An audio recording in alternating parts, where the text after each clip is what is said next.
पड़ता है। ABS, WBS, PFT, ये सब है वेब के ऊपर ब्रेक लगाना। ब्रेक यानी कि उसको कोई भी चीज अगर मोशन में जा रहा है, कोई किसी एक काइनेटिक मोशन है, कोई मतलब अभी गतिशील है, उसके ऊपर ब्रेक लगाना, उसका गति को कम करना, स्लो करना, स्लो करके एक सही पोजीशन में उसको रोक लेना, इसको होता है, ये होता है ब्रेक का काम। जैसे हम गाड़ी चलाते तो हमें आगे रोकना है तो तुरंत हम उसको रोक नहीं पाते, अगर तुरंत रोकेंगे तो वो स्लिप करेगा या तो जाके आगे सही टाइम पे नहीं रुकेगा तो फिर आगे जाके किसी चीज में टकराएगा। इसे तो हमें क्या है, एक सेफ डिस्टेंस से पहले क्या है, हम ब्रेक लगाना पड़ता है। तो जैसे हम गाड़ी में ब्रेक लगाते हैं वही चीज है वेब टायर के ऊपर हम ब्रेक लगाते हैं। तो वेब टायर के ऊपर जो ब्रेक लगाते हैं तो उस सिस्टम जो लूम पे है उसको हम कहते हैं डब्ल्यूबीएस, एबीएस और पीएफटी। तो इसके ऊपर हमारा पूरा हेडिंग है ABS, automatic web brake system.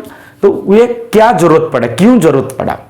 जरूरत इसलिए पड़ा, क्या होता है देखो, अब जैसे प्रिवेंटर से हमारा पिन ने पिक को छोड़ दिया, कितना राउंड छोड़ना है वो छोड़ दिया, और वो पिक को फिर भी जो वेब टैन होता है उसको इंसर्शन करना होता है। तो उसको पूरा राइट साइड में पहुंचाने के लिए, फिलर तक पहुंचाने के लिए हमारा जो main nozzle, auxiliary main nozzle और जो हमारे सब नोजल होते हैं, ये सब क्या है, एक पर्टिकुलर पहले से कुछ अमाउंट का प्रेशर उसमें सेट किया जाता है और कुछ टाइमिंग के साथ वो प्रेशर को चालू रहता है, प्रेशर को चालू रखते हैं। प्रेशर चालू रखने की वजह से हमारा जो वेब टैन होता है वो इंसर्शन हो जाता है, और हमारा जो मेन नोजल और ऑक्सिलरी मेन नोजल होता है वहां पे जो प्रेशर रहता है वो धागे को क्या है पूरा राइट साइड पहुंचाने के लिए उसमें ज्यादा प्रेशर कंज्यूम उसी में होता है। और वहां पे क्या है, मेन नोजल जो वेब यान को पुश करता है, आगे आगे धकलता है, तो वहां पे हमारा वेब टैन के ऊपर जो प्रेशर या तो फोर्स रहता है वो एक्सीलरेशन वहीं पे होता है। वेब टैन का जो एक्सीलरेशन होता है, वहाँ का जो वेब टैन का गति जो उसको मिलता है, वो वेब टैन को गति मिलना हमारे मेन नोजल से होता है, और उसको असिस्ट करने के लिए पीछे ऑक्सिलरी मेन नोजल लगा है। तो ये दोनों नोजल के वजह से हमारा वेब टैन के प्रिवेंटर से फिर आगे सेट के अंदर ट्रांसफर हो जाते हैं, पुश हो जाते हैं, और वहां पे इंसर्शन हो जाता है। तो वहां पे क्या है, ये पूरा एक पर्टिकुलर विड्थ तक, फिलर तक पहुंचाने के लिए उस टाइम एक जैसे मेन नोजल इंसर्शन स्टार्ट नहीं हुआ तो उससे पहले पिक का जो स्पीड है वो बिल्कुल जीरो है। तुरंत एक रेस्ट पोजीशन वाला चीज को फिर इंसर्शन करना और फिलर तक पहुंचाने के लिए वहां पे ज्यादा प्रेशर की जरूरत पड़ता है और टाइमिंग के साथ। तो वहां पे क्या है, वो जीरो वाली पोजीशन से जो वेब टैन रेस्ट पोजीशन में है, जब वो स्पीड में नहीं है, उसको एकदम से फिलर तक पहुंचाने के लिए वहां पे वो क्या जो वेब होता है उसको एक्सीलरेट करते हैं। वेब का जो मोशन होता है जीरो से, उसको कम से कम इतना एक्सीलरेट कर दे कि ताकि वो फिलर तक पहुंच जाए। तो उसका एक्सीलर या तो वो वेब टैन को जो रेस्ट पोजीशन से उसको गति देना, इसको मोशन में कन्वर्ट करना, मोशन देना, उसको पुश करना, तो मेन नोजल का ही काम है।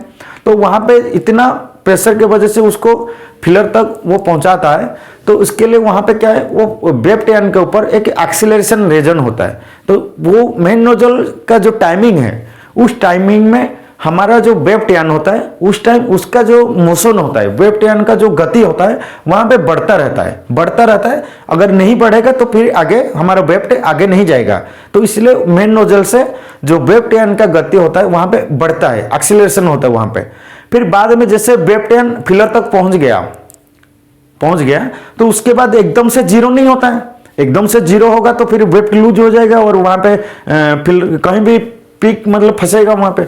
तो इसके लिए एक एक्सीलरेशन होता है मेन नोजल के वजह से, फिर उसको सही पर्टिकुलर पोजीशन में बिल्कुल जीरो नहीं आना चाहिए उसको, तो उसके कम से कम एक ब्रेक लगे टाइम पे तो फिलर तक आराम से पहुंच जाए। और फिलर में जो पहुंचता है उसको हम अराइवल करते हैं। तो वो अराइवल को हमें मेंटेन करने के लिए एक वेब ब्रेक सिस्टम लगता है मशीन में, जो हमारे वेब का डी एक्सीलरेशन करता है। जो हमारे मेन नोजल से वेब एक्सीलरेट होके वेब इंसर्शन हुआ उसको फिर डी एक्सीलरेट करता है। डी एक्सीलरेट करने के बाद उसका मोशन जो होता है, उसका जो वेब का स्पीड होता है उसमें परिवर्तन आता है, और वो जो मेन नोजल से जो एक्सीलरेट किया हुआ वेब वो एक स्टैंडर्ड पोजिशन में आता है, एक अच्छा कंट्रोल पोजीशन में आ जाता है कि वो अच्छा से इंसर्शन हो जाए, कोई डिफेक्ट ना है कपड़े में या तो कोई ब्रेकेज ना हो धागे में। इसीलिए ये वेब ब्रेक सिस्टम को यूज किया गया है मशीन में। एबीएस होता है, डब्ल्यूबीएस होता है, पीएफटी होता है। तो ये चीज मैं जो बोला तो हो सकता है आपको समझ में नहीं आया होगा, थोड़ा सा आपको बता देता हूँ। जैसे कि यहाँ पे आपका डायग्राम में क्या है, यहाँ प्रिवेंडर है, ये मैग्नेट पिन है, ये बैलून ब्रेकर है, एबीएस ये वाला जो उसका मूवमेंट अप डाउन होता है, और इसके थ्रू होते हुए ये वेब टेन गया हुआ है, ये आरो मार्क दिया हूँ वेब टेन का आगे का डायरेक्शन। तो वहाँ पे क्या है, ये ऑक्सिलरी मेन नोजल, फिर मेन नोजल, आगे फिर सब नोजल, जिसका मैं डायग्राम में नहीं दिखाया हूँ। मैंने हमारा एबीएस का था तो एबीएस के लिए ही डायग्राम बनाया हूँ। तो क्या होता है, जिससे main nozzle auxiliary main nozzle pressure चालू कर दिए, उस टाइम ये क्या धागा बिल्कुल रेस्ट रहता है, वहां पे कोई स्पीड नहीं रहता है धागे का। मेन नोजल चालू होने के पहले धागा बिल्कुल, पिन जब ओपन कर दिया ना धागा को, तो वहां पे क्या इसका जो स्पीड है धागे का वो बिल्कुल जीरो है, वहां पे पूरा रुका हुआ है वो। जिससे main nozzle auxiliary main nozzle वो चालू कर दिया प्रेशर, तो उस टाइम क्या है, उसको थोड़ा सा भी चालू नहीं करना है ना, उसको कम से कम आगे तक फिलर तक पहुंचाना है। तो उस टाइम क्या है, एकदम से रेस्ट वाला चीज को अगर मोशन में देना है, गति देना है, तो वहां पे क्या है, उसका प्रेशर वो पिक को क्या एक्सीलरेट करता है, उसके धागे का जो स्पीड होता है उसको बढ़ाता है, ताकि वो आराम से आगे तक पहुंच जाए फिलर तक। फिर क्या होता है, तो उस कुछ टाइम के बाद जैसे यहां से पिन कितना राउंड आगे जाना है वो डिसाइड करता है, कितने राउंड आगे जाएगा वो डिसाइड करता है वाइंडिंग सेंसर, पिन के बगल में लगा रहता है वाइंडिंग सेंसर, वो डिसाइड करता है हमारा कितना टर्न आगे जाएगा। फिर इसके बाद ये कमांड भेजता है सेंसर के, ये इसको बंद कर ले, तो पिन बंद हो जाता है। फिर बाद में ये जैसे एक्सीलरेट होकर अंदर चला गया शेड में, तो उसको बैलेंस करने के लिए, तो उसको लिफ्ट करके रखने के लिए, नहीं तो वो नीचे धागे में फंस जाएगा, शेड में फंस जाएगा, इसलिए बीच में हमारा रिले नोजल सॉफ्ट नोजल लगा रहता है जो उसको कैरी करता है। और बाद में क्या एक फिलिंग इंसर्शन एक बैलेंस के साथ अच्छा बिना डिफेक्ट के साथ इंसर्ट हो जाता है। तो कहने के बाद क्या है, मेन नोजल और ऑक्सिलरी मेन नोजल जो होता है वहां पे एक्सीलरेशन जोन होता है, वहां पे धागे का जो स्पीड उस टाइम बढ़ता है। फिर बाद में एक बार बढ़ गया और धागा सारा जितना राउंड जाना चाहिए वो मेन नोजल से निकल के आगे निकल गया, फिर बाद में उसको क्या स्लो करना होता है, स्लो करेंगे तभी वो जाके फिलर के सामने बराबर टाइम पे पहुंच जाएगा, नहीं तो ब्रेक होगा, नहीं तो पूरा आगे चला जाएगा लॉन्ग पिक, इसके लिए वहां पे ब्रेक लगता है। तो वो जो ब्रेक लगता है उसको ऐसा नहीं कि पूरा राउंड निकल गया उसके बाद ब्रेक लगाए, फिर ब्रेक लगाएंगे तो क्या होगा, वो ब्रेक लगने में ही वो तब तक वो क्या आगे जो प्रेशर चालू है सब नोजल के वो उसके चक्कर में ये क्या यहां से देखो पिन ब्लॉक कर दिया, मान लो यहाँ पे तीन राउंड मान लो आगे जा रहा है, 3 राउंड जब गया, 3 राउंड जाने के बाद ये पिन ब्लॉक कर दिया और यहाँ से मेन नोजल का प्रेशर चालू है, मेन नोजल का जो प्रेशर चालू है, मैं जो अभी पॉइंट बता रहा हूँ आपको समझना पड़ेगा, ये चीज है, फिर बाद में उसको मैं कैलकुलेशन के साथ बताऊंगा, जो ये चीज है बेसिक चीज है। तो ये चीज क्या है, जैसे कि 3 राउंड हमारा यहाँ से निकल गया तो मेन नोजल के प्रेशर की वजह से वो क्या है आगे उसको पुश कर दिया। अगर मान लो हमने ब्रेक नहीं लगाया तो होगा क्या, तो यहाँ पे पिन इसको रोक दिया, रोक देने से यहाँ से ये रोक के रखा है, आगे से वो एक्सीलरेशन में जा रहा है धागा, तो वहां पे क्या है जो धागे के ऊपर टेंशन होता है, जितना स्पीड में जाएगा उतना टेंशन उसके ऊपर बढ़ेगा, पीक टेंशन, जो मैं भी यही पॉइंट लिखा हूं, पीक टेंशन। पीक यानी कि एक टेंशन है उसका ज्यादा, सबसे ज्यादा, एक हाइट है उसका सबसे बड़ा ज्यादा हाइट में peak height tension, peak tension. Peak tension यानी मैक्सिमम टेंशन धागे के ऊपर कब होगा, वो होगा जब पिन ब्लॉक कर देगा, इधर से पीछे से रोक के रखेगा, आगे जाने नहीं देगा राउंड को, और आगे से हमारा प्रेशर भी चालू है, तो वो क्या यहाँ से रोका हुआ है और आगे से चालू हुआ है, तो वहां पे क्या टेंशन पैदा होगी, तो वो क्या होता है हमारा पीक टेंशन पॉइंट से वो टाइम होता है। जैसे पीक पूरा राउंड खुल गया उसके बाद पिन ब्लॉक कर दिया, वो जैसे मेन नोजल के प्रेशर की वजह से आगे धागा जा रहा है, अभी ये धागा राउंड निकलना बंद हो गया और ये रोक के रखा है और आगे प्रेशर भी चालू है, तो वो क्या होगा इस एरिया में वो हमारा धागे के ऊपर टेंशन बढ़ेगा, तो धागे का टेंशन बढ़ने के वजह से टेंसाइल स्ट्रेंथ बढ़ना है, टेंसाइल टेंशन जो होता है, टेंसाइल स्ट्रेंथ होता है धागे के ऊपर, अगर वो होता है एक सर्वाइव करता है कुछ टेंशन तक, जैसे टेंशन ज्यादा हो जाता है या तो उसके ऊपर जो खींचा हुआ टेंसाइल स्ट्रेंथ, टेंसाइल टेंशन जो होता है खींचा हुआ टेंशन, वो बढ़ने के वजह से यहाँ पे धागा ब्रेक होता है। कितना भी अच्छा धागा दे दो, अगर अच्छा धागा देने के बाद अगर आप प्रेशर ज्यादा है या तो आप वहां पे ब्रेक नहीं लगा रहे हो तो वहां पे क्या ब्रेक होगी, धागा ब्रेकेज होगी, धागा ब्रेक होना धागे को। देखो यहाँ पे 2 चीजें, पिन ब्लॉक कर दिया, आगे से प्रेशर चालू है, तो यहाँ क्या यहाँ पे टेंशन बढ़ने की वजह से धागे में जो खींचा हुआ टेंशन रहता है, धागे के ऊपर जो खींचा हुआ जो टेंशन पड़ता है, फोर्स पड़ता है, उसके वजह से यहाँ टूट जाता है। तो वो धागे का खींचा हुआ टेंशन धागा एक इधर से होल्ड किया है, ये आगे जा रहा है, ये खींचा हुआ टेंशन कितना बढ़ेगा? जितना आप प्रेशर रखे हो ज्यादा, या तो टाइमिंग ज्यादा रखे हो, तो जितना तेजी से आगे जाएगा, जितना तेजी से ये आगे जाएगा, तो उसके ऊपर टेंशन ही उतना ही बढ़ेगा। फ्रिक्शन जो अपना खींचा हुआ टेंशन है वो उतना बढ़ेगा। ज्यादा स्पीड में जाने का अर्थ है, ज्यादा स्पीड में जाने का अर्थ है उसके ऊपर अगर ये पीछे से रोक के रखा है तो जितना ज्यादा आगे जाएगा उसका रिएक्शन है पीछे उतना, वो इधर से ये खींचा, ये भी अगर होल्ड करके रखा है तो न्यूटन्स के लॉ क्या है? Every action has same and opposite reaction, every action has same and opposite reaction. मान लो एक चीज यहाँ पे, वही पिन वाला चीज को बता रहा हूं, यहाँ पे ये चीज होल्ड करके रखा है, ये प्रेशर की वजह से आगे जाना चाह रहा है, ये जितना आगे जाएगा तेजी से तो सेम उतना ही पीछे के और ये भी रिएक्शन होगी। तो ये पिन क्या है? पिन तो कुछ करेगा नहीं, पिन वो अपने पोजीशन में है, सिर्फ ये जितना आगे तेजी से जाएगी तो उसका रिएक्शन क्या है? ये होल्ड करके रखा है, अभी होल्ड करके रखा है तो ये आगे जा रहा है, तो जितना तेजी से जाएगी तो अभी यहां से निकलना बंद हो गया तो उसका खिंचा हुआ जो टेंशन उधर भी जाएगा उतना और इस साइड में भी उतना आएगा। ये अपने तरफ जितना एक चीज को मैं इसको ऐसा खींच रहा हूं तो जितना जोर से खींचूंगा इधर को भी ज्यादा लोड इधर पड़ेगा, इस साइड पड़ेगा, तो बीच में क्या है? वो टूट जाएगा। ठीक है ना? मान लो ये मार्कर को मैं ऐसे खींच रहा हूं, इस साइड में खींच रहा हूं ज्यादा, ये साइड फिक्स करके रखा हूं, ज्यादा खींचने के चक्कर में कोई ऐसा सिचुएशन आ जाए कि ये टूट जाए। अगर ये धागा होता, मार्कर तो नहीं टूटेगा पर धागा होता ये टूट जाएगा। तो ये है, ये होल्ड करके रखा है पर ये प्रेशर की वजह से आगे जा रहा है, जितना तेजी से आगे जाएगा उतना टेंशन उसके ऊपर ज्यादा है, जितना कम स्पीड में जाएगा वो उसका टेंशन कम है। तो हमें क्या, धागे को आगे तक फिलर तक पहुंचाना है तो उसको तो भाई प्रेशर देना पड़ेगा, पर वो प्रेशर के साथ साथ वो फिलर तक पहुंचे भी और धागा तोड़े भी ना, तो तब जाके वो मशीन चल सकता है। अगर हम कहेंगे कि नहीं प्रेशर कम कर लो और धागा नहीं कटेगा, धागा तो नहीं कटेगा पर ये अपना लूजिंग आएगा, पीक इंसर्शन होगी नहीं और RI वाला हमारे 260 65 70 तक भागेगा। तो ऐसा क्या है, हमारे को एक अच्छा सेट करना है प्रेशर और टाइमिंग मेन नोजल की, ताकि वो फिलर तक पहुंचे और यहाँ धागा तोड़े भी ना। तो यहाँ पे बेसिक चीज क्या है, यही बेसिक चीज मेन है और ये चीज मैं डाटा के साथ में बताऊंगा आगे। तो यहाँ पे पिन जब होल्ड करके रख दिया तो यहाँ पे और पीक निकलना बंद हो गए तो ये प्रेशर चालू है, तो वही धागे को जब आगे से वो खींचेगा तो वही धागा जब निकलना बंद हो गया तो वही धागा है वो आगे बस प्रेशर के वजह से वो आगे पुश कर रहा है, पर वहां पर प्रेशर के वजह से पुश करने से ये एरिया में क्या टेंशन बढ़ेगा धागे के ऊपर। धागे के ऊपर जब टेंशन बढ़ेगा तो उसका जितना तक लिमिट है वो उतना झेल लेगा, फिर बाद में ये टूटेगा। तो वहां पे क्या एक चीज ये आया कि ये राउंड पूरा निकल गया आगे, फिर बाद उस जब प्रेशर तो चालू है मेन नोजल का प्रेशर तब तक चल रहा है जब तक उसका हमने ऑफ टाइमिंग नहीं डाले है।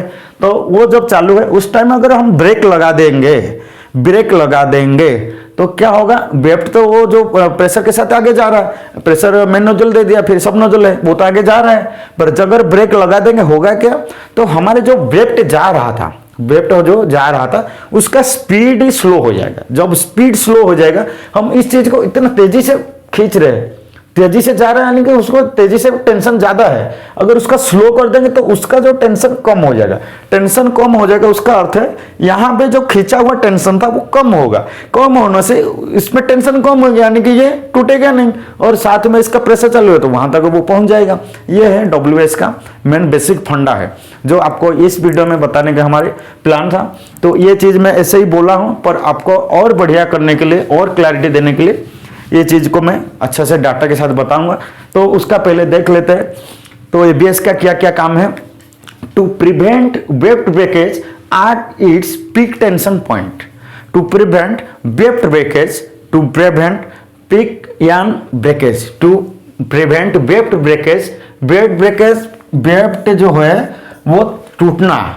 तो at its peak tension point यानी पीक यानी ज्यादा, टेंशन माने उसके ऊपर तनाव, उसके ऊपर खींचा हुआ जो टेंशन, पॉइंट यानी कौन से ऐसा एरिया है जहां पीक के ऊपर वेफ्ट यानी जो होता है पीक यानी होता है उसके ऊपर ज्यादा टेंशन पड़ता है। ज्यादा टेंशन कब पड़ता है, देखो जब ये राउंड खुल जा रहा है निकलता रहता है और उधर प्रेशर चालू है, वहां पे प्रेशर, वहां पे जो टेंशन है वो नहीं बढ़ेगा। क्यों नहीं बढ़ेगा, जब आप इधर प्रेशर चालू रखे हो, इधर से एक एक राउंड खुल जा रहा है, मान लो इधर से लूज है वो आगे जा रहा है, तो वहां पे क्या टेंशन इतना नहीं बढ़ेगा। जब ये होल्ड करके रख देगा, आगे से राउंड निकलेगा नहीं और प्रेशर भी चालू है तो वहां पे टेंशन बढ़ेगा। तो उस पॉइंट में धागा जो टेंशन के वजह से वो उसका लिमिट के बाहर हो जाए तो वो क्या टूटता है। तो उस टेंशन जो पीक टेंशन, ज्यादा टेंशन जहां होता है पीक टेंशन पॉइंट, उस टाइम में ब्रेकेज होता है। तो वेव ब्रेकेज को प्रिवेंट करने के लिए, रोकने के लिए, उसको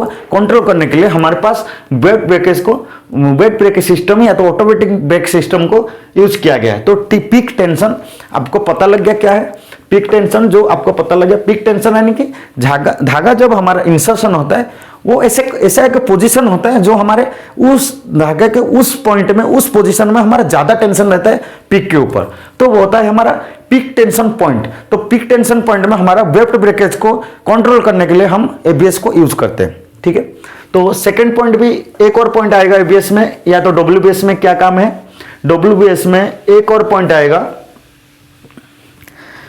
डब्ल्यूबीएस में अगर यही चीज को फिर एक बात पहले लिखा था prevent wave breakage at its peak tension point. Second point to control pin damage. Pin damage क्यों कंट्रोल करता है, कैसे?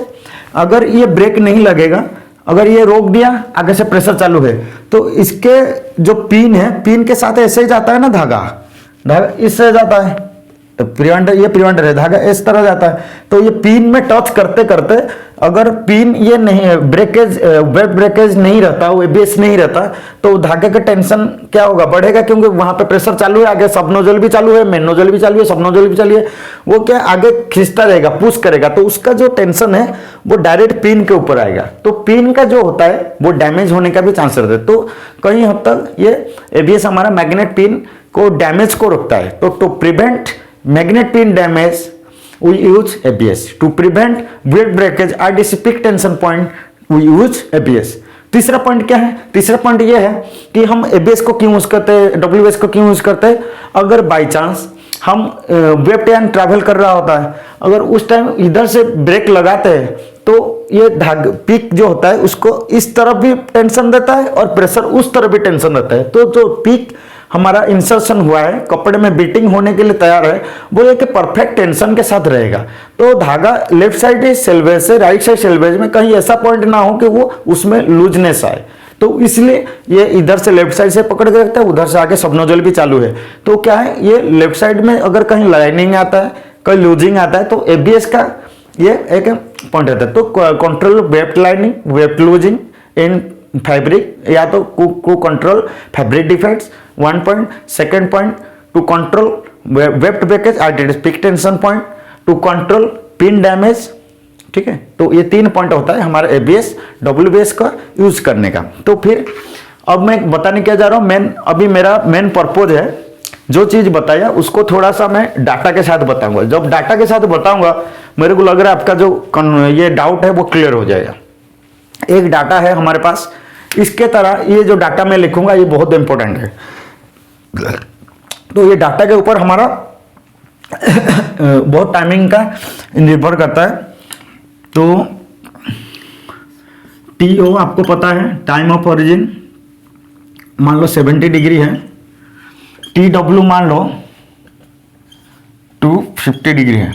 ठीक है, और TB1 पहला टर्न कब निकलता है 72 डिग्री, TB2 मान लो 70 से 250, 3 राउंड खोलना है, 70 से 250 से होता है 180 डिग्री। 180 डिग्री का पिकिंग साइकिल है, तो वहां पे एक राउंड 3 राउंड खोलना है, तो हर एक राउंड सेम टाइम लेना चाहिए। अगर सेम टाइम लेगा उसका अर्थ है हर एक राउंड का जो स्पीड है, हर एक राउंड में पीक का जो हर एक राउंड होता है, हर एक राउंड को एक सेम स्पीड में आगे पुश करना, तो पिकिंग कराना।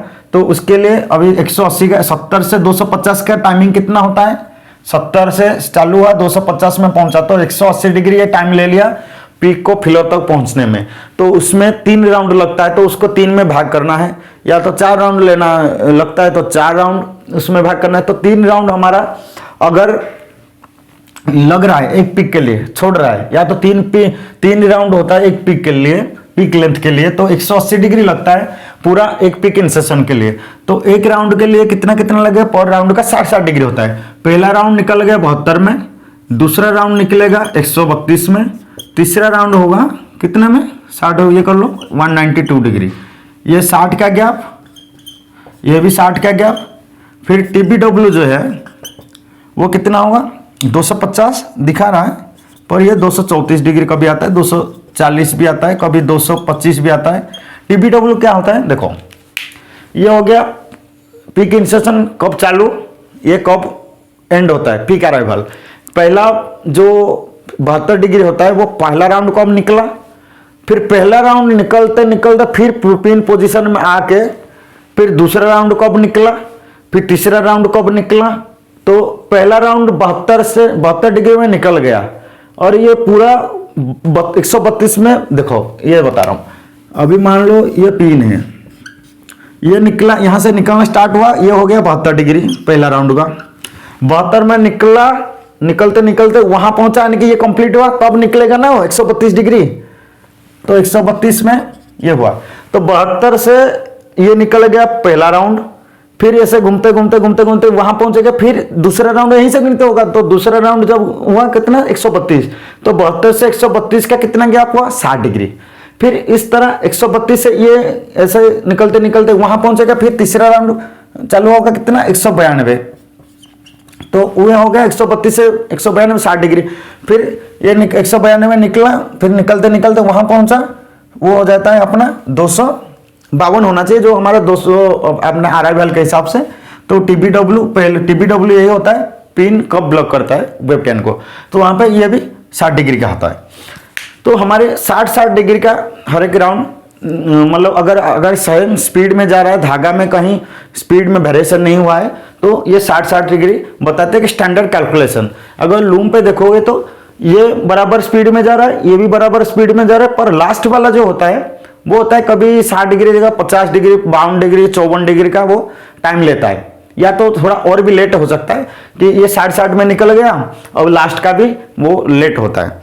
तो ये क्यों होता है अभी बता रहा हूं, देखो। तो क्या है, अभी पिन ओपन हो गया 70 डिग्री में, 70 डिग्री में पिन ओपन हुआ, तो वो DB1 72 डिग्री में वो वाइंडिंग सेंसर से कमांड भेज दिया कि 72 डिग्री वो पहला राउंड खुल गया है, दूसरा राउंड 132, तीसरा राउंड 192, तो उसके बाद 234 में वो पिन ब्लॉक कर रहा है और फिलिंग अपना अराइवल बताया 250।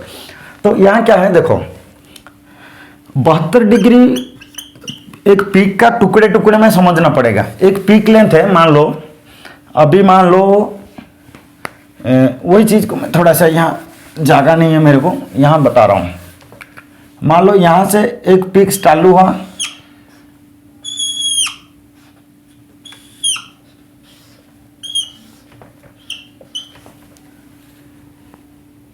ऐसा है ना, ये मेन नोजल।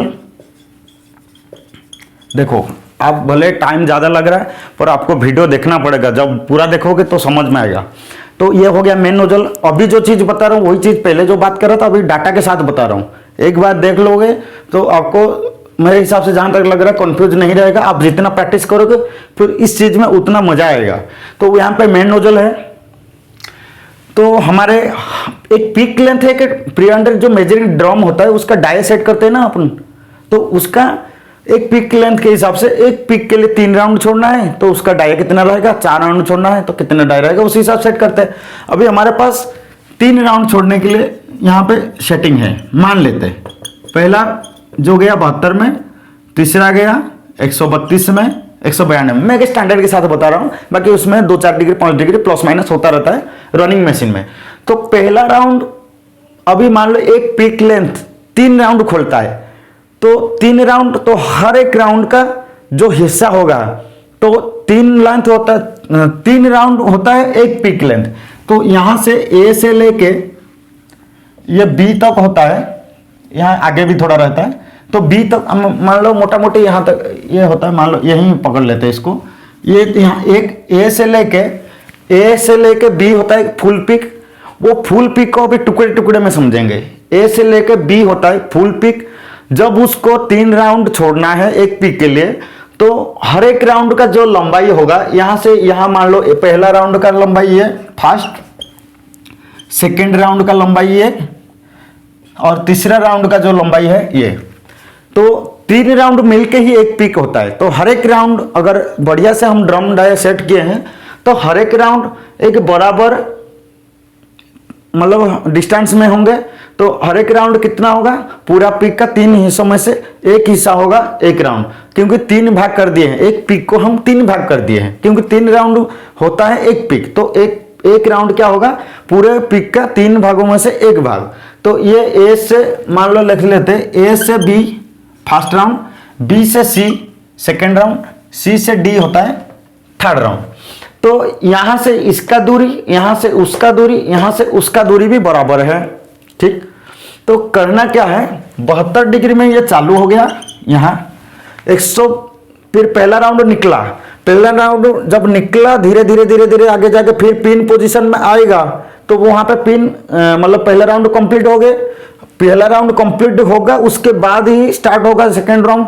तो ऐसे ये पॉइंट में ये 72 में निकल गया, निकलते निकलते इस पॉइंट में आएगा तब ये होगा 132।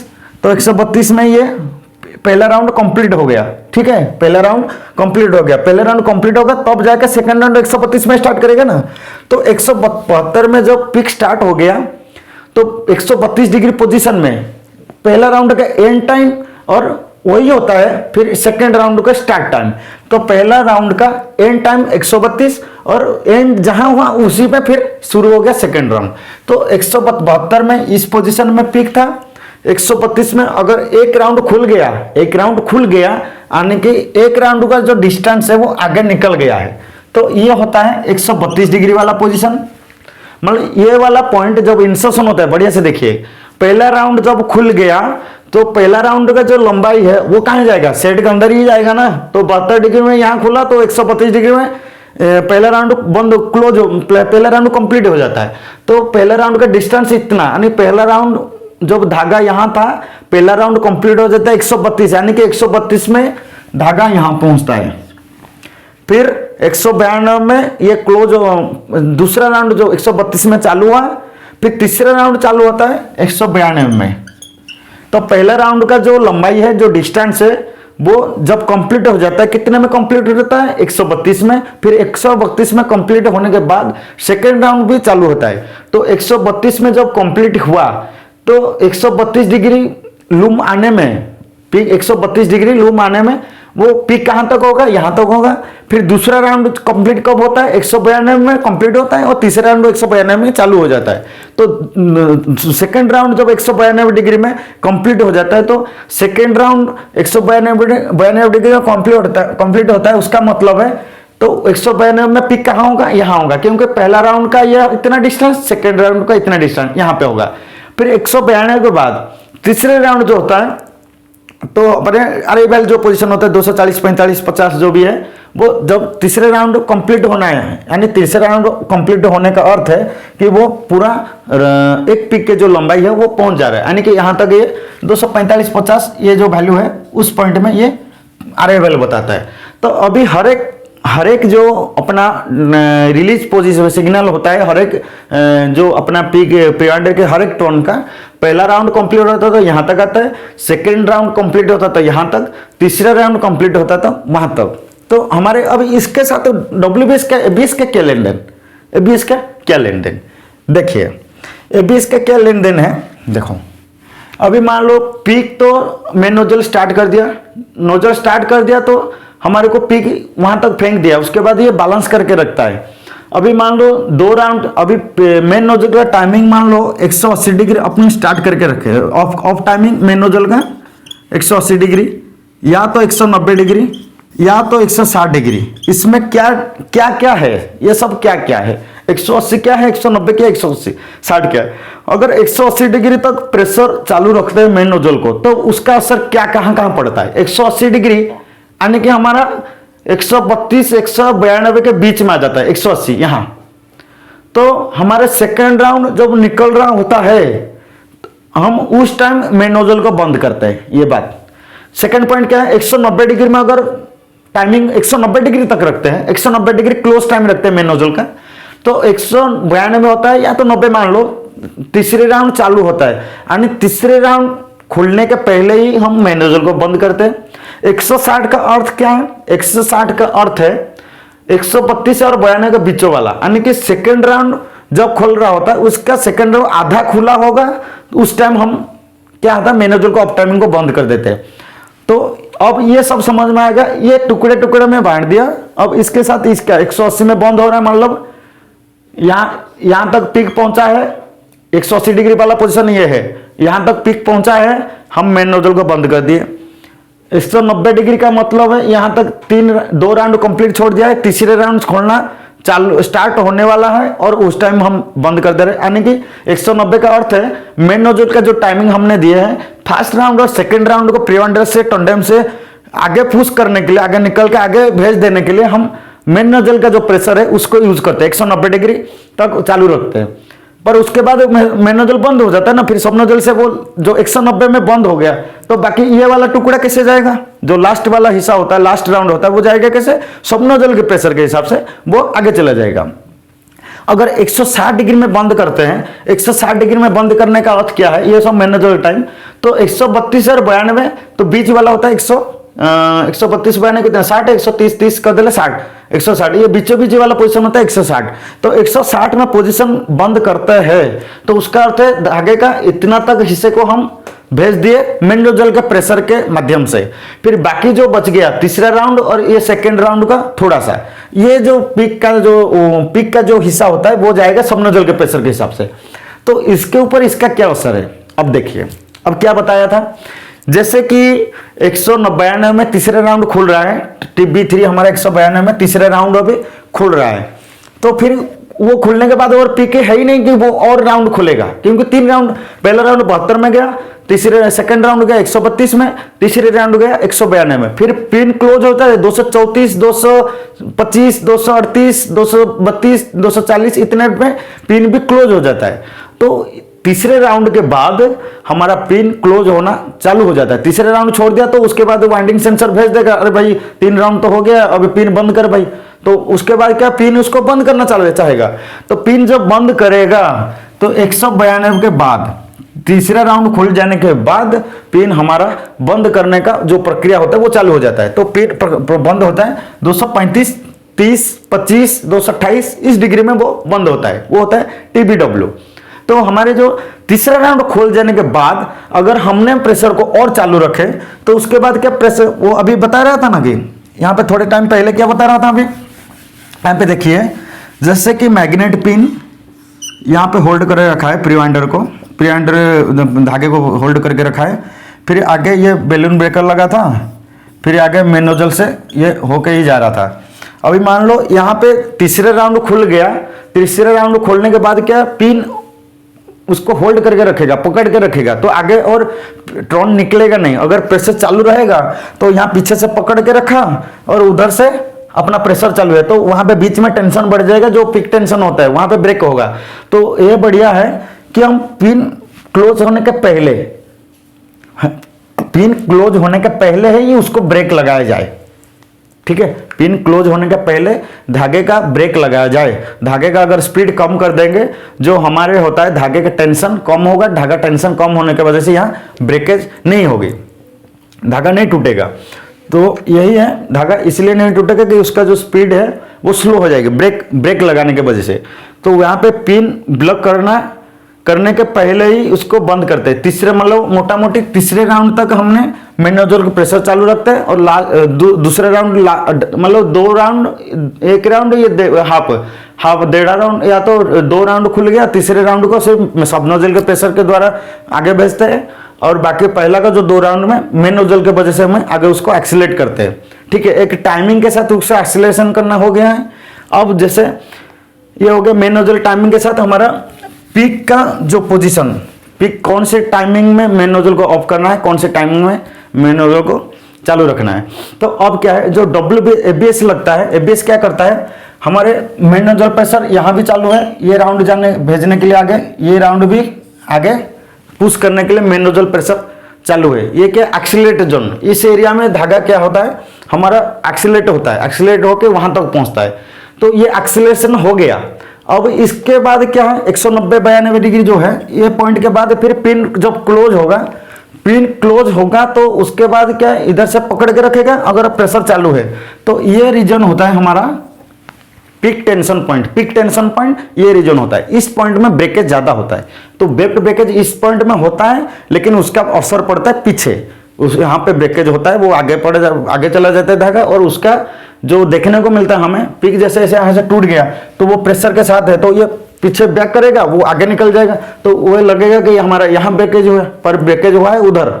ठीक है, तो यहाँ पे क्या, जब पीक टेंशन का पॉइंट यहाँ पे क्या धागे में टेंशन ज्यादा है, उसको पहले ही ब्रेक लगाया जाता है। तो ब्रेक हमारे को इस पॉइंट में लगाना पड़ेगा, यानी कि तीसरे राउंड के पहले ब्रेक लगाना पड़ेगा। तीसरा राउंड हमारा 192 डिग्री में चालू हो जाता है, तो इससे पहले आप 180 से ब्रेक लगा दो, या तो 192 में ब्रेक लगा दो, 170 में भी ब्रेक लगा दो, या तो 200 में ब्रेक लगा दो। आप धागा अगर मजबूत है, थोड़ा तीसरे राउंड के बाद में लास्ट में भी ब्रेक लगा सकते हो, और धागा ज्यादा खराब है, ज्यादा वीक है, तो वहां पे थोड़ा यार्ली लगा दो, थोड़ा जितना जल्दी ब्रेक लगेगा। तो ये एरिया होता है तीसरे राउंड के बाद, जो फिलर तक एरिया होता है वहां पे पीक टेंशन ज्यादा रहता है, क्योंकि पीछे से पिन पकड़ लिया, मान लो धागा और निकल नहीं रहा है, तो वहां पे पकड़ लिया, पीछे से रोक के रखे, आगे प्रेशर चालू है, वहां पे पीक टेंशन ज्यादा है। तो ये एरिया होता है हमारा क्या, पीक टेंशन पॉइंट। इस एरिया पहुंचने का पहले ब्रेक लगा दो, तो वहां पे क्या है, ये एरिया में धागे का जो स्पीड होता है, यहाँ पे एक्सीलरेशन हुआ है, ये स्पीड बढ़ा हुआ है, तो ये धीरे धीरे आराम से एक रेस्ट, यहाँ पे क्या स्पीड बढ़ रहा है, तो इस पॉइंट के बाद उसको फिर बाद में पकड़ के रखा ना पीछे से, जब तीसरा राउंड निकल गया फिर पिन बंद कर दिया, उधर से पीछे से बंद कर दिया, तो इस पॉइंट में फिर वापस उसको धीरे धीरे एक स्पीड, नॉर्मल स्पीड में आना होता है, फिर बैलेंस करना पड़ता है। फिर बैलेंस करने के बाद यहाँ पे पीक पहुंच जाता है। जैसे पीक पहुंच गया, अभी क्या ये पीक टेंशन पॉइंट है, पीक टेंशन पॉइंट जो होता है उससे पहले पहुंचने के पहले इधर ब्रेक लगाना होता है। जब ब्रेक लगता है तो उसका जो पीक का जो स्पीड होता है वो बढ़ा हुआ है, उसको फिर स्लो करना पड़ता है, स्लो करके एक स्टेबल करना पड़ता है। स्टेबल करने के बाद फिर ये पहुंचता है, और हमारा यहाँ पे अराइवल शो करता है कि हाँ 250, 248 डिग्री, 252 डिग्री पे हम अराइवल आ गया है।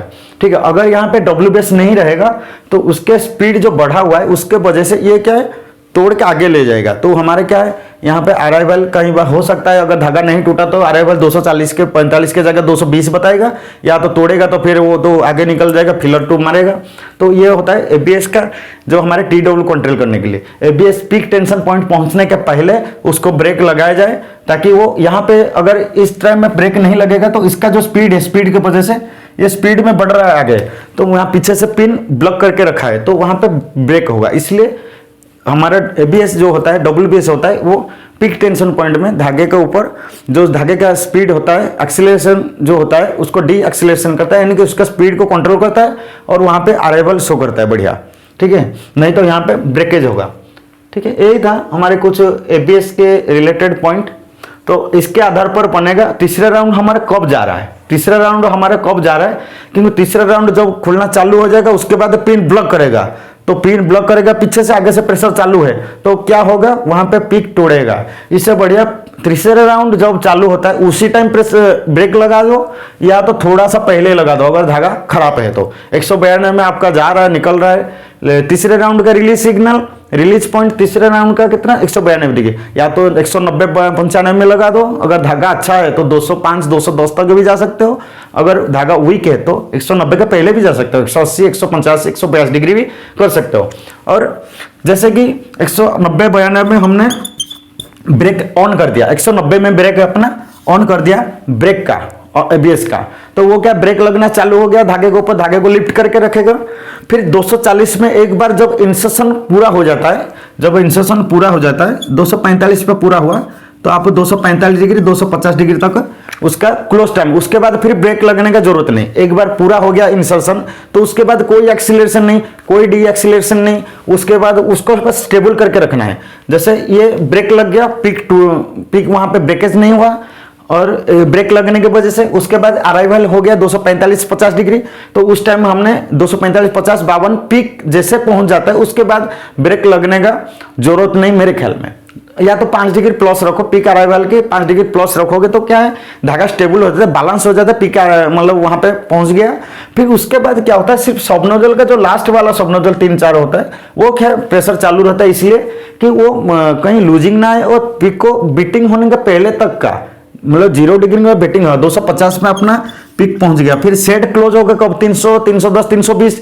तो वहां तक पिक को एक बैलेंस करके रखने के लिए सिर्फ बैलेंसिंग का जो काम होता है पिक की अराइवल के बाद ही होता है। जो लास्ट का 3-4 भाल्व के जो सब नोजल होते हैं उसका प्रेशर चालू रहता है, वो क्या पिक को बैलेंस करते हैं। फिर जब सेट क्रॉस हो जाता है, सेट क्रॉस होने के बाद कि वार्प सेट के वजह से वो क्या टाइट हो जाता है, फिर प्रेशर चालू करने का कोई जरूरत नहीं, उसके बाद फिर बीटिंग हो जाता है। तो यही था हमारा एबीएस के एक आइडिया था, बेसिक आइडिया। एक चीज और भी बताएंगे, एबीएस की जो टाइमिंग होता है अलग अलग क्या क्या होता है, एबीएस की रिलीज, एबीएस की ब्रेकिंग, एबीएस की पुल बैक। एबीएस की रिलीज क्या होता है, एबीएस का ब्रेकिंग क्या होता है, और एबीएस का पुल बैक क्या होता है। 3 होता है, एबीएस का रिलीज, एबीएस का ब्रेकिंग, एबीएस का पुल बैक। रिलीज क्या होता है, जब हमारा पिन ओपन कर रहा है 70 डिग्री में पिकिंग होता है, तो उसके पहले ब्रेक लगा हुआ है, तो उसके पहले उसको फ्री नहीं करेंगे तो पिक आगे जाएगा नहीं, तो वो होता है एबीएस रिलीज। एबीएस पिक के ऊपर ऐसे लगा हुआ है, तो उसको इधर से दिखाऊं, इधर से दिखा रहा हूं, पिक ऐसे लगा, पिक जा रहा है, उसको एबीएस का जो पिन है वो लगा हुआ है। अगर वो वहां से रिलीज नहीं होगा, रिलीज यानी फ्री नहीं होगा, उसको जाने मतलब रिलीज करके उसको फ्री नहीं कराएगा वहां से ब्रेक, तो आगे पिक जाएगा नहीं, पिक जाने में दिक्कत होगा। इसलिए इसका एबीएस रिलीज टाइमिंग, और अगर 70 डिग्री पिन ओपन हो रहा है, या तो उसी 70 में पिन ओपन कर लो, रिलीज कर लो एबीएस को, या तो 65 पे भी कर सकते हो, या तो 60 भी कर सकते हो। जैसे पहले करोगे तो आराम से पिक निकल जाएगा, या तो ज्यादातर हमारा पिन टाइमिंग और एबीएस का जो रिलीज टाइम है सेम रखते हैं। फिर एबीएस ब्रेकिंग क्या होता है, ब्रेकिंग होता है तब जो हमारा एबीएस का मेन रोल होता है एबीएस ब्रेकिंग। ब्रेकिंग होता है जो धागा बेड ब्रेकर जो होता है उसको जो तोड़ता है धागा, टूटता है, उसको ब्रेक लगाने का। तो तीसरे राउंड चालू होने का पहले, जैसे 2 राउंड खुल गया, 3 राउंड आप खोल रहे हो, 2 राउंड खुल गया, तो तीसरे राउंड चालू होने का पहले ही आप ब्रेक लगा दो। तो आपको ब्रेकिंग टाइमिंग कितना रखना है वो आपको पता लगेगा उसका रिलीज सिग्नल से। TB1, TB2, TB3। TB3 आपका जितना है उससे 5 डिग्री पहले ब्रेक लगा दो।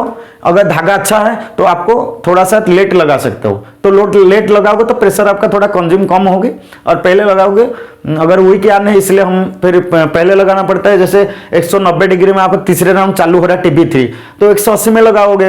अगर वीक यार नहीं 175 पे लगाओगे। मेरे ख्याल में 175 लगाने की जरूरत नहीं, अगर आपका टाइमिंग और प्रेशर सही से एडजस्ट किए हैं तो 190 के बाद भी लगा सकते हो। यानी कि लास्ट का जो पॉइंट होता है, लास्ट वाला जो राउंड जाएगा प्रिवेंडर से, जो लास्ट वाला हिस्सा होता है पिक का, वो जब निकलना चालू हो जाएगा तो उस टाइम आपको उससे पहले मेन का टाइमिंग ऑफ कर देना है, और एबीएस का जो ब्रेकिंग सिस्टम है वहीं पे लगना चाहिए। क्योंकि तीसरे राउंड चालू होने के बाद उसके बाद पिन का काम क्या, तो होल्ड करके रखेगा। जब होल्ड करके रखेगा तो क्या है, वहां पे जो पिक टेंशन होता है वहां पे बढ़ता है, तो वो टेंशन को कम करने के लिए, ये जो स्पीड होता है धागे का, वो स्पीड को कम करने के लिए, या तो उसका स्पीड ज्यादा होगा तो ज्यादा टेंशन, स्पीड कम करा देंगे, या तो इधर से स्पीड करा देंगे। इसका अर्थ है एबीएस से ब्रेक लगा देंगे, धागा जा रहा है उसको ब्रेक लगा देंगे पीछे से, तो वो क्या धागा वो भी उतना स्पीड में नहीं जाएगा जैसे पहले जितना जा रहा था, तो स्पीड में नहीं जाएगा, तो उसका जो टेंशन है वो कम हो जाएगा। टेंशन कम होने की वजह से वहां पिक जो अगर तोड़ रहा था वो नहीं टूटेगा, और उसके बाद वो बैलेंस हो गया, वहां पे अराइवल शो कर दिया। फिर एबीएस पुल बैक का काम क्या है, एक बार 70 डिग्री में रिलीज हुआ और ब्रेक मान लो लगा दिया हमने 190, 250 डिग्री का ये टाइमिंग दे दिया, 190 में भाई लग जा, फिर 250 डिग्री में 250 तक लग के रहेगा। फिर उसके बाद फिर पिक इंसर्शन हो गया ना, फिर बैलेंस करना है, तो वहां पे टेंशन कम ज्यादा होगा नहीं, क्योंकि उसके बाद जो अपना पिक यान होता है, वेब यान होता है, वो कोई उसमें एक्सीलरेशन नहीं ना डी एक्सीलरेशन नहीं, तो इसके लिए वहां पे ब्रेक अपना पिक स्टेबल हो गया, बैलेंस हो गया, तो उसके बाद ब्रेक हट जाएगा 250 के बाद। फिर पिक इंसर्शन स्टॉप नोजल के वजह से वो क्या बैलेंस होकर रहेगा, कब तक, जब सेट क्लोजिंग हो जाता है। सेट क्लोजिंग के बाद प्रेशर चालू करना कोई जरूरत नहीं है। सेट क्लोजिंग होने के बाद क्या होता है, 320 में जब क्लोज हो जाता है, फिर वहां पे सेट अगर भाव चालू भी रखते हैं ना तो पिक के ऊपर असर नहीं पड़ता है, क्योंकि क्लोज हो जाता है, तो क्या है वो धागे वार्प शीट के आपस में वो क्या है, कपड़ा क्या बनने का प्रक्रिया फिर चालू हो, मतलब बीटिंग होने का जो प्रक्रिया होता है वो चालू होता है। जैसे वार्प साइड में धागा क्रॉस हो गया तो वार्प सीट के वजह से वो पकड़ के रखा है, वार्प सीट अपना पिक वाला धागे को, वेप्ट वाला धागे को पकड़ के रखता है। उसके बाद कोई प्रेशर चालू करने का जरूरत नहीं। हाँ होता है 10 डिग्री, जैसे 320 हुआ, 310 हुआ, कोई में क्या होता है थोड़ा सा लूजिंग आ जाता है लास्ट में, लाइक्रा के हाई स्ट्रेचेबल धागा होता है तो वहां पे थोड़ा सा प्रेशर चालू रखना पड़ता है। ऐसे तो मेरे ख्याल में ओपन एंड में कोई भी फाइन काउंट में प्रेशर चालू करने की जरूरत नहीं सेट क्लोजिंग के बाद, क्योंकि सेट क्लोज होता है तो वो वार्पियन और वेप्टियन दोनों आपस में इंटरलस्ट हो जाते हैं, उसके बाद प्रेशर चालू रखने का कोई भी जरूरत नहीं। तो वहां पे इंटरलसमेंट हो गया, फिलर अराइवल बता दिया, इंटरलसमेंट हो गया, वार्प साइड क्रॉस हो गया, वार्प क्रॉस हो गया, सेट क्रॉसिंग हो गई, बीटिंग हो गई। तो यहाँ पे पुल बैक वाला जो पोजीशन है 310 में भी होता है, 350 भी होता है। पुल बैक यानी कि इसका अर्थ देखो, पुल बैक, पुल यानी कि उसको खींचना, जो धागा होता है उसको फिर से खींचना ऊपर की तरफ खींच सकता है। अगर आपको अभी नीचे की तरफ डाउनवर्ड मूवमेंट दे रहा है तो डाउनवर्ड खींच सकता है, तो उसके ऊपर खींचना पुल बैक, बैक माने फिर से उसको ब्रेक लगाना, फिर से उसको पुल करना, फिर से उसको खींच के रखना। तो पुल बैक का अर्थ है एक बार रिलीज हो गया, पिक को आगे जाने दिया, फिर ब्रेक लगा कि धागा टूटे ना और अराइवल अच्छा मतलब दिखाए, अराइवल बढ़िया दिखाए, ज्यादा वेरिएशन ना हो। उसके बाद पुल बैक यानी फिर से ब्रेक लगता है, फिर से ब्रेक इसलिए लगता है जैसे कि सेट क्लोज हो गया, 310 में सेट क्लोज हो गया। तो उसके बाद क्या, मेन नोजल और बेस जहां रहता है, प्रिवेंडर वाला position, main nozzle tandem nozzle वाला जो पोजीशन, जो मतलब कपड़े से बाहर left side main nozzle tandem nozzle वाला हिस्सा में जो पीक रहता है वो कहीं कहीं लूज रहता है, तो जब कटर काटेगा तो पीछे होने का भी चांस रहता है, तो उसके वजह से थोड़ा वो फिर से ब्रेक लग जाता है, तो धागा पूरा टाइटली पकड़ के रखता है अपना मेन कटर से, मेन नोजल टंडेम नोजल इस वाला हिस्सा से, और वो वाला हिस्सा का जो पिक का जो अंदर वो सेड में जो लगा हुआ है वो क्या है, वार्प सीट के चक्कर में वो टाइटली पकड़ा है, वार्प सीट पिक वाला यानी को वेप्ट वाला इनको टाइटली पकड़ा है, इधर से एबीएस पकड़ा है, तो बीच में जो कटिंग होगा वो कटिंग अच्छा से होगा। एक धागे को हम दोनों साइड से पकड़ के रखेंगे और बीच में कटिंग करेंगे तो वो धागा कटिंग अच्छा होगा। तो ये होता है पुल बैक का फंक्शन। फिर पुल बैक जो 310 में लगा है वो लग के रहेगा कब तक, जब तक फिर दोबारा से पिक रिलीज नहीं होगा। पिक जब रिलीज हो गया, टाइम स्टार्ट हो गया उसका पिकिंग का, तो पिकिंग अगर 70 है तो 70 में ही उसका फ्री करा दो ताकि आगे पिक निकल जाए, या तो उसका पहले भी मतलब रिलीज कर दो कि वो पिक निकल जाए। तो यही था तो release, ABS braking, pull back और एबीएस का एक बेसिक पूरा आइडिया। आपको ये वीडियो पूरा देखना पड़ेगा, जब पूरा वीडियो देखोगे तो आपको पूरा हर चीज समझ में आएगा। आप कौन सा यान चलाना है, कितने विड्थ का चलाना है, कितना आरपीएम में चलाना है, प्रेशर क्या रखोगे, इसके ऊपर पूरा बढ़िया सेटिंग इससे मिलेगा। तो पिक को तीनों हिस्सा में बांटना जरूरी है, कौन सा हिस्सा में हमारा प्रेशर ज्यादा लग रहा है। तीसरी लास्ट वाला हिस्सा, अगर आपका चौथा राउंड खुल रहा है तो 3 राउंड के बाद चौथा राउंड, लास्ट वाला राउंड खोलने के चालू होने के पहले आपका ब्रेक लग जाना चाहिए, मेन का जो ऑफ टाइमिंग है वो बंद हो जाना चाहिए, तब जाके ब्रेक जो पिक ब्रेकेज होता है वो बंद होता है। ठीक है, आज के वीडियो बहुत लंबा हो गया, लेकिन क्या करें, अभी ये चीज को तो इतना ही बताना पड़ेगा, नहीं बताएंगे तो मेरे को लगता है कि कहीं कंफ्यूजन रह जाता है आदमी का, तो इसलिए थोड़ा सा अच्छा से डिटेल से मैं बता रहा हूँ। तो ठीक है, आज के लिए वीडियो इतना रहेगा। आने वाले वीडियो कुछ और टॉपिक लेके आएंगे, तब तक ले रहे हैं धन्यवाद। और आपका कुछ और बढ़िया वीडियो के लिए डिमांड है लूम साइड के लिए तो आप जरूर कमेंट में डालिए। तो हमारा ये वीडियो ज़्यादा लेट हो रहा था, कुछ और भी काम रह रहा है, इसलिए मैं वीडियो थोड़ा लेट कर रहा हूँ। फिर भी मैं कभी वीडियो बंद नहीं करूँगा, पर डालता रहूँगा ऐसे।